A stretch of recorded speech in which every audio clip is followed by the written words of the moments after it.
Now that the bastards have pushed me into pig killing, it is time to get more aggressive about tackling the rest of Muldraugh. And because I've made it out of the trailer park, the South is now open to me, home to that one legendary gated neighborhood where many a Zomboid base has been made and many a Project Zomboid challenge has been attempted. But more relevant to me is visiting the new Cortman Medical Center.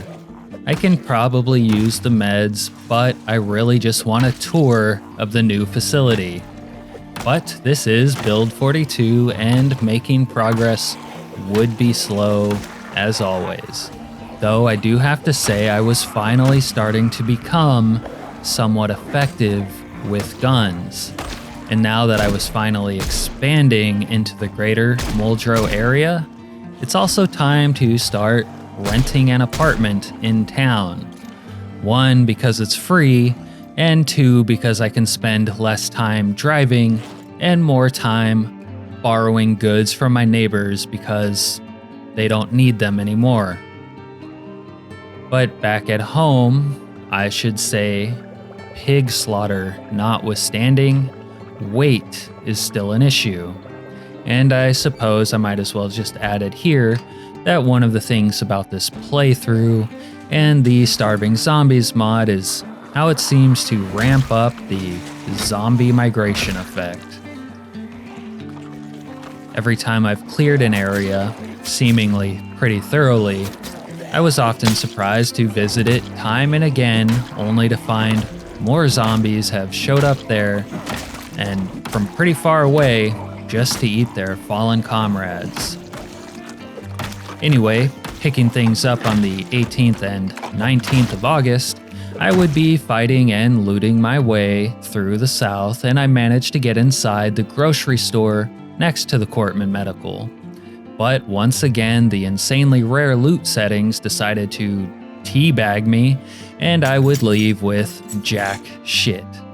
And then I went back to my apartment to set aside some reading material for those long Zomboid nights I'd be spending there reading by flashlight. But before that night was over, I would take advantage finally of the abundant amount of eggs that were now available to me in the new Project Zomboid. Not only were there quite a few on the ground, but the coop itself was fully loaded as well.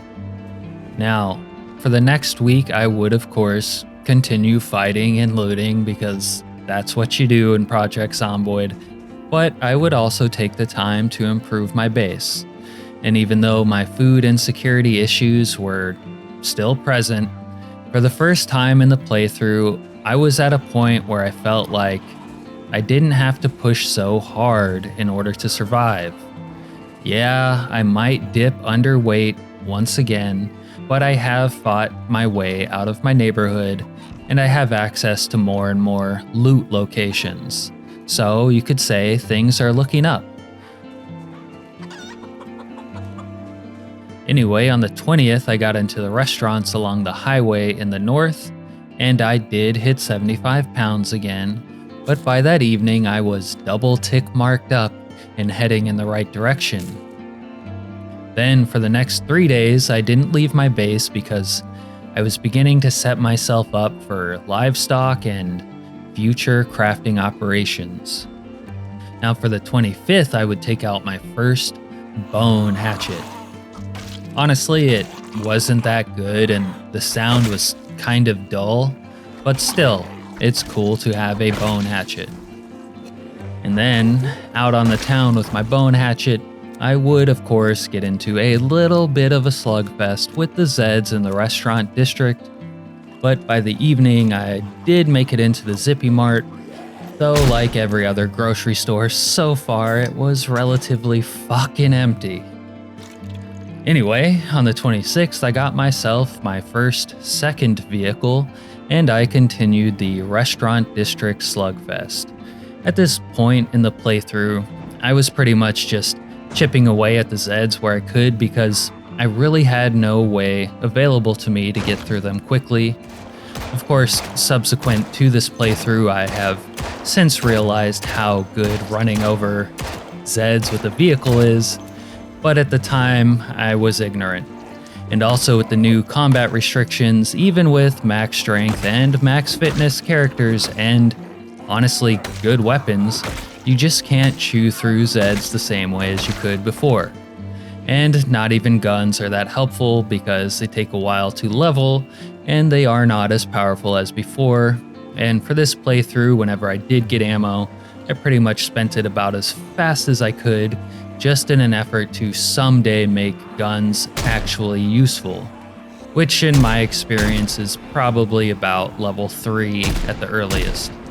Anyway, on the 27th I was clearing out some Zeds in the southern neighborhood when I would make a little bit of a boo-boo, and I let a Zed have access to my rear. And frankly, everything could and maybe should have ended there, but I was wearing a biker vest and I got lucky. And I wish I could say that the near-death experience calmed me down some, but to be honest, it made me angry and I was sure to kill any and every Zed in the area.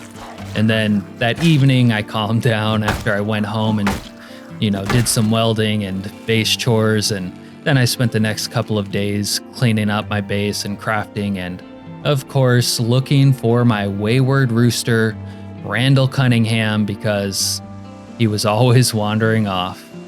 There he is. Anyway, after a few days, I went back south and finally gained access to the Cortman Medical Building. And from the looks of things, the family practice was doing pretty darn well before everything went to shit.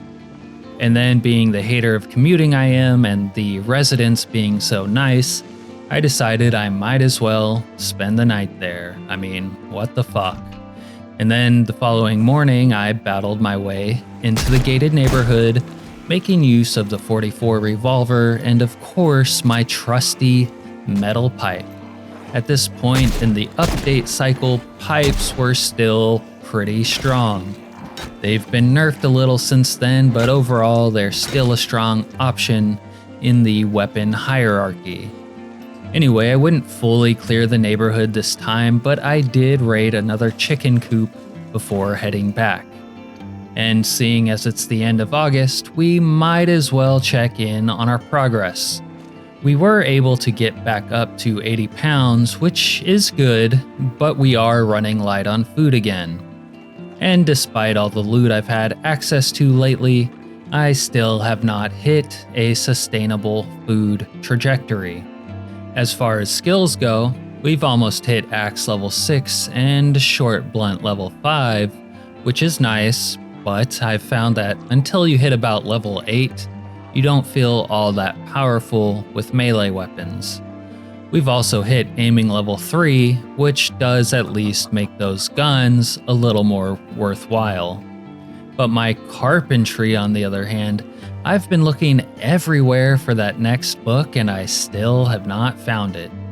If I want to hit level 3 carpentry so I can make my rain collectors and other things, I'm probably going to have to brute force it, which means cutting down a lot of trees and building random shit. Now, for the 1st and the 2nd of September, I continued to penetrate the south, making it as far as another one of the many Muldraugh storage units and that one strange Unabomber house with the chickens, an area which would become something of a war zone for quite a while. And true to form, the Zeds there would chase me off of my van for the evening, sending me scurrying through the scary dark for a bed at the Cortman Medical. This was actually kind of dangerous because fighting while fatigued and tired at night in Build 42 is pretty dangerous. You can't see anything, and even the range of your flashlights is limited. And then I had a Zed follow me into the Cortman Medical while I was wolfing down some peanut butter in the bathroom, which really made me feel unsafe for the evening. But I guess I woke up the next day without a Zed eating my face, so all was well. And because of the looting I had been doing, I was a little flush with 5.56 and .44 ammo. so I decided I might as well push things along. Of course, guns only get you so far in Build 42, so it was back to old reliable before too long. And then back at my base, I noticed that my chives were still in the almost ready to harvest phase for about the 3rd week in a row now, so I was beginning to wonder if they would ever actually come in. And it was also about this time that George Tucker began his little hat phase, ditching the signature bandana head wrap for the PD ball cap. And I guess because I wasn't making use of the farm animal zone thing yet, another one of my chickens took to wandering off into the nice fenced field next to my home. But all that said, it was also at this time that George Tucker came into his gun phase, because feeling that we had a handle on this whole apocalypse situation, we felt it was time to speed things along. So for the 5th, he took the 7.62 rifle down to Midtown and got to work. Now, about this point in the Build 42 life cycle, I was trying to find a way in which I could switch between melee and ranged weapons in order to stave off the onset of muscle strain. And what I found is that, yeah, you can use pistols and rifles without getting too much muscle strain too quickly, but if you want to shoot a shotgun, you really can't do it for hours on end because, yeah, you're gonna get overwhelmed with muscle strain.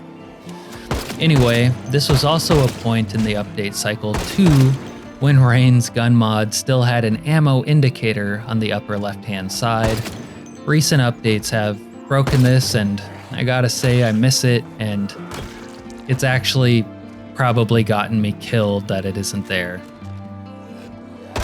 Anyway, the 7.62 was working pretty well, ammo indicator or not, and by the end of the night, I made it into the gas station. Now, of course, it wasn't chock too full of food either, just like every other goddamn food location in this cursed playthrough, but I was able to get some soda at least. And since we have our map open, I'll say that we are nearing our 2-month anniversary with the apocalypse, and I think we're about 50% through the town of Muldraugh. Now, as I've said before, with the Starving Zombies mod, after you've cleared a place, it isn't really clear because the next time you show up to that place, there's probably gonna be new zombies there feasting on the old ones. Which is exactly what happened in this neighborhood once again. Honestly, it's probably taken me at least 5 to 6 passes of an area before I could say it was like 99% clear. Anyway, the 6th of September turned out to be an important day for me. First, because I discovered the infamous Uncloggers van, whose excellent motto is "No job too big." And I switched it out for my Trey Baines van, which was, at this point, a little beaten up. But I'd also acquire the livestock trailer for, you guessed it, transporting livestock, which took me a day or so to figure out how it worked, because it had a family of bunnies in it just sitting there, although I didn't notice that until later. Anyway, after futzing around the neighborhood for a bit and making my first incursion into yet another Muldraugh storage property, giving myself muscle strain with the sledgehammer in the process, I would of course get ran off of my van in the dark once again. But seeing as Muldraugh is my oyster, and my oyster alone, it really wasn't too difficult to find sleeping quarters to ride out the night. Anyway, the next day I'd take that Uncloggers van and attempt to capture some loose cows running around town, and that's when I'd find out how the livestock trailer works, because apparently the bunnies were so large and intimidating that I wouldn't be able to fit a cow in there with them. So I went back home to put the bunnies away, where I noticed Zeds were starting to creep back into my neighborhood. It had been a full month since I've had any of them near the base. So of course I did what any of you would do. I strolled down my block shouting, making sure that any of those Zed bastards nearby would show up to get their brains bashed in. And of course then they had this amusing way of getting stuck on the backside of my fence and just staying there and moaning. Obviously they were attracted to my generator, and so I would go around back and bash their brains in and then hop my fence back into my property. And of course then the Starving Zombies mod would attract more of them to that spot and they'd do the same thing. And then I'd have to go back there again, and it was really annoying until I decided to then bury the ones on the other side of the fence so more Starving Zombies wouldn't get attracted. Anyway, after dealing with that, I have to say that I tried using the VHS tapes without the book bonuses, and after you have a couple of levels in a skill, watching a tape without a book bonus is really not worth it. I did this and it did not help me get Carpentry 3 like at all. Anyway, now that I had a family of bunnies to look after, I had wanted to fence in a section of yard, only to find out I couldn't. And because I was still Carpentry level 2, I was too stupid to build a gate. So with those discoveries, it was back to looting because I really wanted that Carpentry 2 book. And I did get inside the school on the evening of September the 8th, but I wasn't able to fully loot it just then. So I went back to my Midtown apartment to read by flashlight while I continued to let those bunnies in the trailer rot back at home.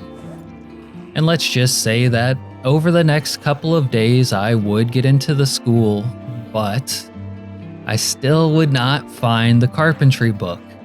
I found plenty of other useful literature for sure, but the one I really wanted and really needed at that time continued to elude me. Now, I did of course get into the strip mall next door, but this place, perhaps more than any other grocery store, was the most empty.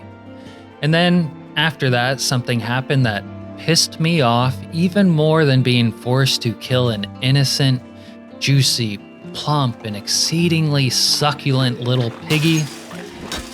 And that's when I would stumble upon another chicken coop where the Zeds were eating the fucking chickens. Yeah, that pissed me off. Anyway, after killing those fuckers for the next couple of days, I would bring back some cows to the base and get them going. And seeing as Randall Cunningham was now missing, I decided to name my other rooster, and I had finally simply resigned myself to the fact that I wouldn't be finding the Carpentry 2 book. So I simply started building random walls and other shit out in the front yard in order to brute force the skill. Then on the 14th, I brought back a bull to mate with my heifers, and I continued to craft random shit out in the front yard, and by the 15th, I was officially a dairy farmer. This would be, for the purposes of my playthrough, the one true way to maintain my weight, at least for the time being. And at the time of making this video, the nutrition system is still, let's say, malfunctioning, but I do expect it will get ironed out someday. Anyway, by the end of the 15th, I was almost Carpentry 3 and enjoying having livestock roam around the property. And I find it kind of amusing that after 2 months and some 6,000 zombies, my favorite weapon was the iron pipe, but that was just the state of axes at the time of this playthrough.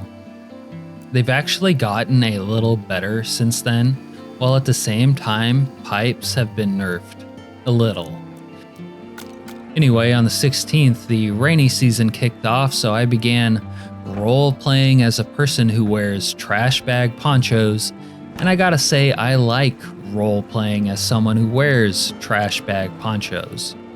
Anyway, in the middle of that, I built some of those cool log stairs up to my roof in hopes of plumbing a sink, but plumbing still did not work, so I had to settle for a couple of budget water collectors and keep it moving. At some point in the middle of all this too, I got one of those improved campfire setups, which are really nice for not walking into fires and burning yourself to death. I know we've all done it. And then for the 17th, I spent the day combing the railroad tracks with my fire-hardened spear in search of railroad spikes, because I wanted to make a railroad spiked weapon, and I figured this ought to be the place to find one. But I was wrong. Fuck. And I'll say here though that at least the fire-hardened spear actually does spears a little bit of justice. Then of course I followed a path in the woods in search of secrets, because that's the kind of Project Zomboid player that I am, but I did not find any secrets. And then I wound down the night reading in the rain with my campfire and my pet cow.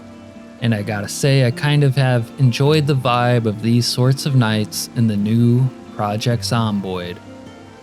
And then in the spirit of that, I journaled into my map like a real Apocalypse Andy. But for now, things have been kind of chill for quite a while, so it was time to get into some danger.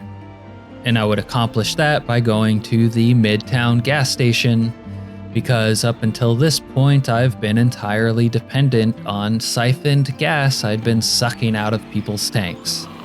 But there, because I decided to experiment with some new crafted weapons, I would get into some trouble.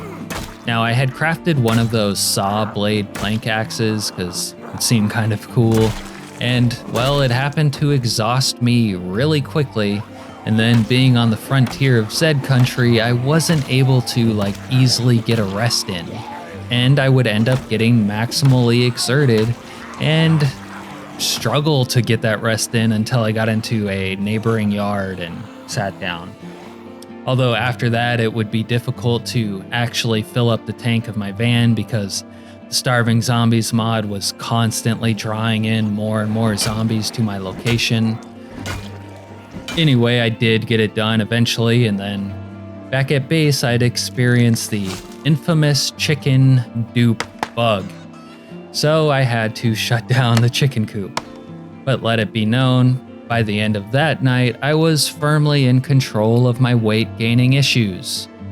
I was a healthy 82 pounds or kilos or whatever, and gaining. Now, the cow butter harvest had finally done what everything else could not. And in the spirit of that victory, it was time for a little celebratory pipe up on the rooftop. Of course, coughing scares the shit out of your livestock, so the celebrations were a little cucked, but that's okay because I was just happy to finally have a handle on my weight. Anyway, at this point, you could say that all the heavy lifting is done. I would, of course, spend the next few weeks finishing out what was left of Muldraugh, because there was a few points of interest like the church, Green's Grocery, more storage units, warehouses, the updated rusty rifle, and of course the police department, where they had guns and ammo that I had been painstakingly fighting towards for the last 2 months. But Muldraugh was really on its last legs at this point. Now, the fight for Greens and the police department would become something of a protracted engagement to rival the one, or frankly exceed the one for the gated neighborhood, or even the original fight for my first neighborhood, where I probably had to kill at least 1,000 zombies with rocks, knives, and my boots on the original fence line just to gain a foothold into this playthrough. And from then on, life had been all about fighting to find food, and that whole time guns were really just secondary.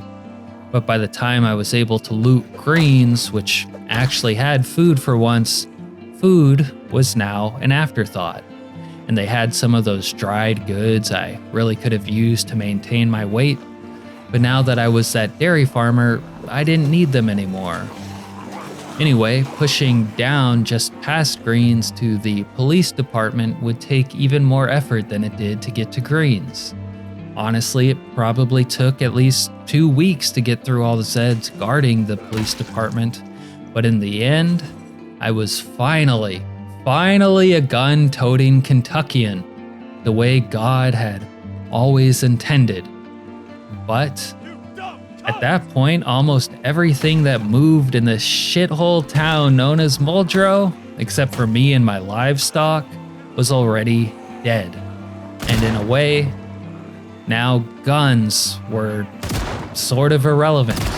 I had the ammo and I had the aiming skill, but the truth is Muldraugh was on its last legs. Anyway, and speaking of irrelevant, I'll add here that welding finally did also pay off. Sort of. Because I had started crafting my first welded weapons. And they were cool, but they were sort of just irrelevant because I didn't need them anymore, and I was already conquering all of Muldraugh, and now I had guns and ammo that I didn't even need either. But I will say I like the scrap metal weapons, particularly the scrap metal cleaver, since cleavers are the best axe in the game now. But seeing as we're in the end game, let's close this bitch out. A few more places of interest still remained, like the warehouses, the rusty rifle, and the VHS store, and I would of course use my new toys to clear those places out, including this automatic drum-fed shotgun, which I actually found in the garage of the rusty rifle. But suffice it to say, we are 3 months since the apocalypse and 10,000 zomboids later, and Muldraugh, all of it, is officially mine. George Tucker, the bandana head wrap toting rock warrior and starving son of a bitch, was really my first character to survive and conquer Muldraugh in the new Build 42. But now that it's done, we're gonna get out of here. Thanks for watching, and as always, an extra big thanks to my channel members. Making videos is fun and playing Project Zomboid is fun, but the best part about it really is interacting with the community. So thanks again to my channel members, Santiago Flo and Gamer Okami, and thank you to all the subscribers to the channel. But now that I'm done, I'm gonna get out of here. Alright, peace.